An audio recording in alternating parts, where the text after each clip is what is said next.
Selamünaleyküm rahmetli abone kanalımız güzel dostları.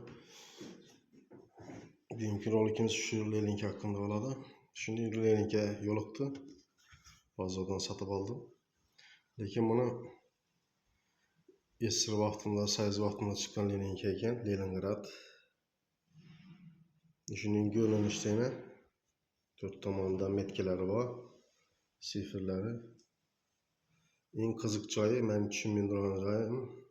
Dedim altın görmeyeyim ama şöyle içker tamamda bir rolik var ekan.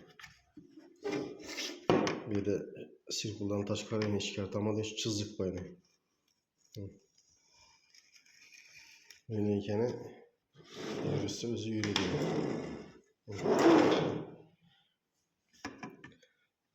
Şuradaki sifirler hem çizik navaz ben becerediğin arka tamamı. Arka tamamı kak rolik. Öz ayrıntılığında Zavodskoy çizik var. Ama şu yarımından bende var iken bende yok. Sebebi şöyle sifirler için çıkarılmayan okşadı benimce. Şuna bu Leylink'in şərti işləyişi doğrusunda bilgiler varsa komentarlara yazırsınızlar.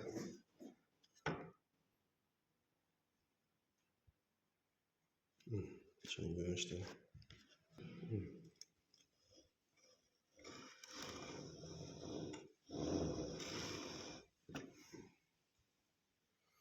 Leningrad 2 deyin. Ne ki? Biraz sonra çalışsın.